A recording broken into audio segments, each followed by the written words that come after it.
साल पहले हमारा गांव इतना हंसता खेलता और खुशहाल नहीं हुआ करता था। हमारे गांव में भी बच्ची बहुत सी जुड़ी कई समस्याएं हुआ करती थी, जैसे बाल श्रम, बाल विवाह, बाल तस्करी, बाल शोषण आदि। पर अब हमारा गांव बदल रहा है। जब से बाल संरक्षण समिति ने हमारे गांव का साथ देना शुरू किया है, हमारा गांव एकदम बदल गया है। आइए देखते हैं कैसे हुआ ये सब।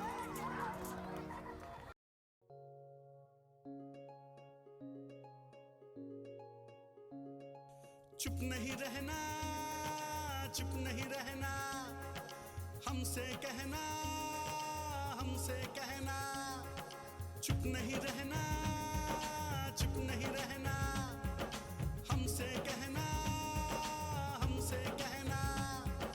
गांव में हर बच्चे की सुरक्षा हमको करना, गांव में हर बच्चे की सुरक्षा हमको करना।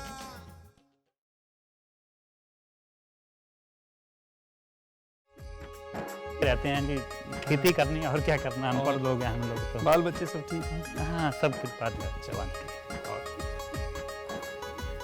अरे मीनाक्षी जी, नमस्ते मीनाक्षी जी। नमस्ते सरपंच जी, मैं आप ही के घर आ रही थी आपसे बात करने। बलदेव, ये विकास कार्यकर्ता मीनाक्षी जी हमारे गांव में बच्चों के बारे में कुछ बात कर रहे हैं। नमस्ते बलदेव जी। नमस्ते जी। आप काम क्या करते हैं बलदेव जी? मैं तो जी किसान हूँ, खेती बाड़ी करता हूँ। आपके कितने बच्चे हैं? मेरे जी 4 बच्चे हैं। और वो करते क्या हैं? बड़ा बेटा तो मेरे साथ खेती करता है, बाकी 3 घर पे रहते हैं। अच्छा बलदेव जी, मैं आपसे आपके बच्चों के बारे में कुछ बात कर सकती हूँ? अरे मीनाक्षी जी, अब सारी बातें यहाँ खड़े खड़े करेंगे क्या? घर चलते हैं, वहाँ बैठ के विस्तार से बात करेंगे। चलिए चलिए आइए, और सुनाइए।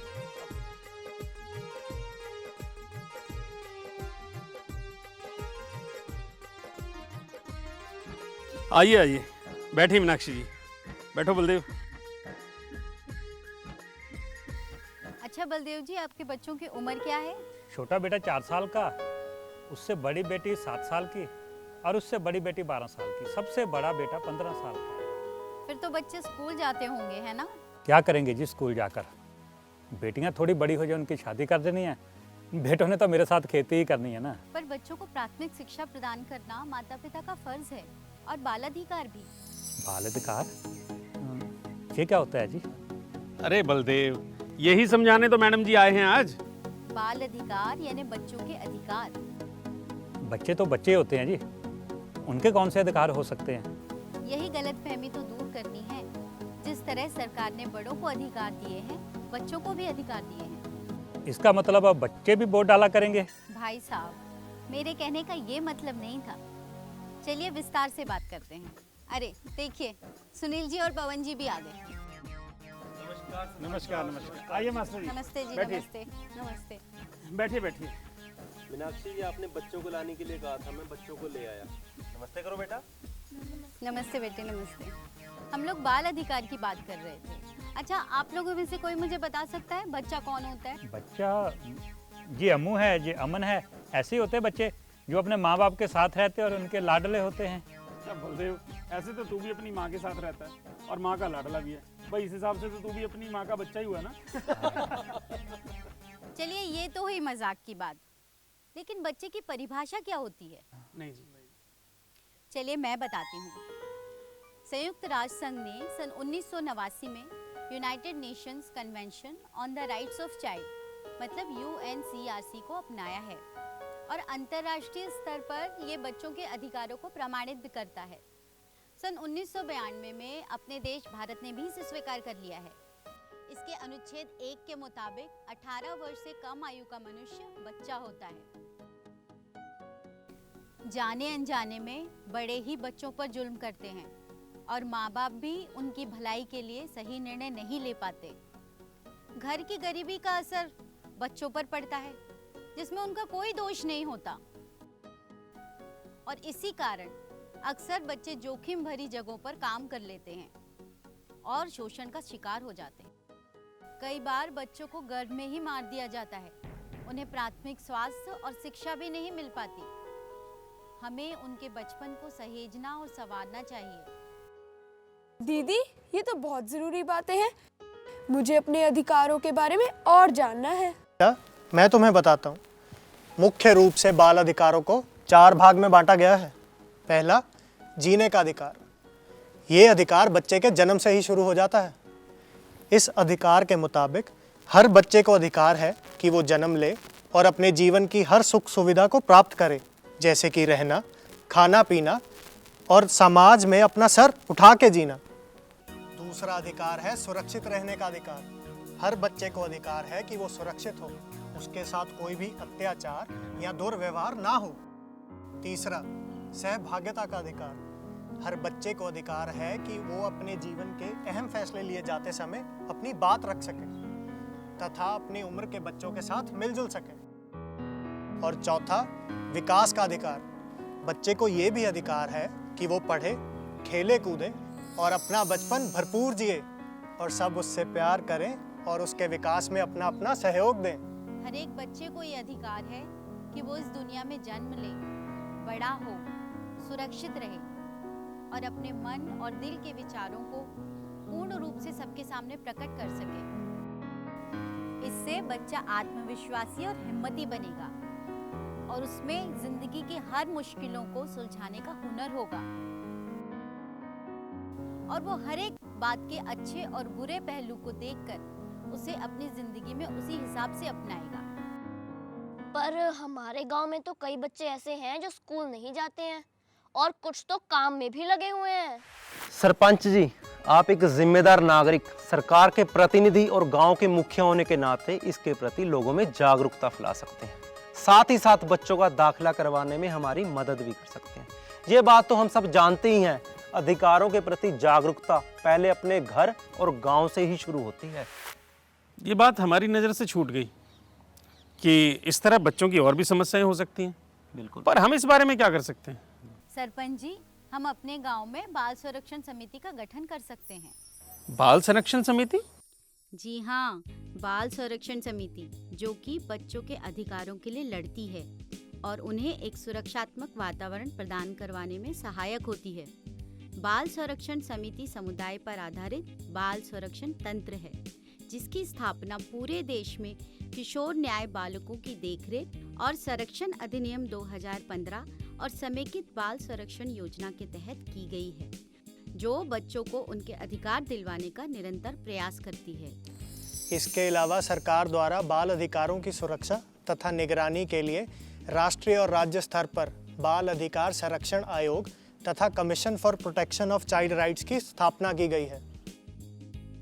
अगर आप किसी बच्चे पर अत्याचार होते हुए देखें तो लोकल पुलिस को जरूर बताएं और अगर किसी बच्चे को अत्याचार सहते हुए देखें तो जिले में स्थित चाइल्ड वेलफेयर कमेटी और डिस्ट्रिक्ट चाइल्ड प्रोटेक्शन ऑफिसर को इस बारे में जरूर सूचित करें। अगर हम सब मिलकर ये प्रण कर लें कि अपने घर और गांव से ही बच्चों और उसके माता पिता को बच्चों के अधिकारों के प्रति जागरूक और शिक्षित करेंगे तो हम एक दिन बच्चों का हक दिलाने के लिए कामयाब हो सकते हैं। अच्छा, आप सब लोगों का बहुत बहुत शुक्रिया। हम लोग फिर से मिलेंगे और किसी नए विषय पर विचार विमर्श करेंगे। नमस्ते। कुलदेव, तुम जल्दी से जल्दी अपने बच्चों के दाखिले के बारे में मास्टर जी से मिलो। हाँ सरपंच जी, मैडम जी बहुत अच्छी बातें बता के गए हैं। मैं घर जाके अपने बच्चों से सारी बात समझाऊंगा। ठीक है। कौन बच्चा है?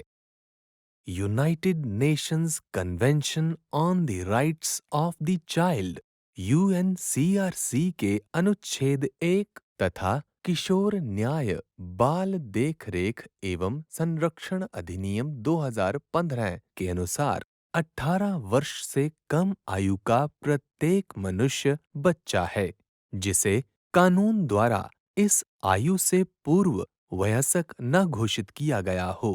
हालांकि विभिन्न कानूनों तथा योजनाओं में विकास क्षमता तथा वयस्कता के आधार पर बच्चों को भिन्न भिन्न रूप से परिभाषित किया गया है। बाल अधिकार क्या हैं? 18 वर्ष से कम आयु वाले समस्त मनुष्यों के लिए मूलभूत स्वायत्तता तथा जन्मजात अधिकार बाल अधिकार है। यह अधिकार आयु, भाषा, कुल, रंग, जाति, धर्म, लिंग, संप्रदाय, शारीरिक क्षमता या अन्य स्तर के आधार पर भेदभाव किए बिना समस्त बच्चों पर समान रूप से लागू है। बाल अधिकारों को United Nations convention on the rights of the child (UNCRC) द्वारा विस्तार से सूचीबद्ध किया गया है, जिन्हें भारत द्वारा वर्ष 1992 में अंगीकृत किया गया है। इन अधिकारों को निम्न 4 नामों के अनुसार संक्षेपित किया जा सकता है: जीवित रहने या जीवन का अधिकार, विकास का अधिकार, सुरक्षा का अधिकार, सहभागिता का अधिकार। बाल सुरक्षा क्या है? बाल सुरक्षा के 3 महत्वपूर्ण पहलू हैं। पहला, किसी भी बच्चे को प्रताड़ित या उपेक्षित नहीं किया जा सकता, जहां उसे शारीरिक, मानसिक, भावनात्मक या किसी अन्य रूप से क्षति पहुंचने की संभावना हो, अर्थात उसके जीवन में किसी भी प्रकार का उत्पीड़न न हो। दूसरा, बच्चों के लिए सुरक्षित तथा समर्थ माहौल होना चाहिए। इसके अंतर्गत बाल अधिकारों का किसी भी रूप में उल्लंघन से रोकथाम करने तथा उनके संरक्षण हेतु कानून, नीतियां, योजनाएं तथा संस्थागत तंत्र आता है। तीसरा, बाल अधिकारों का किसी भी रूप में उल्लंघन होने पर जिन बच्चों के अधिकारों का हनन किया जा रहा हो, उनके लिए तत्काल व दीर्घकालिक देखभाल के लिए प्रभावी तंत्र है।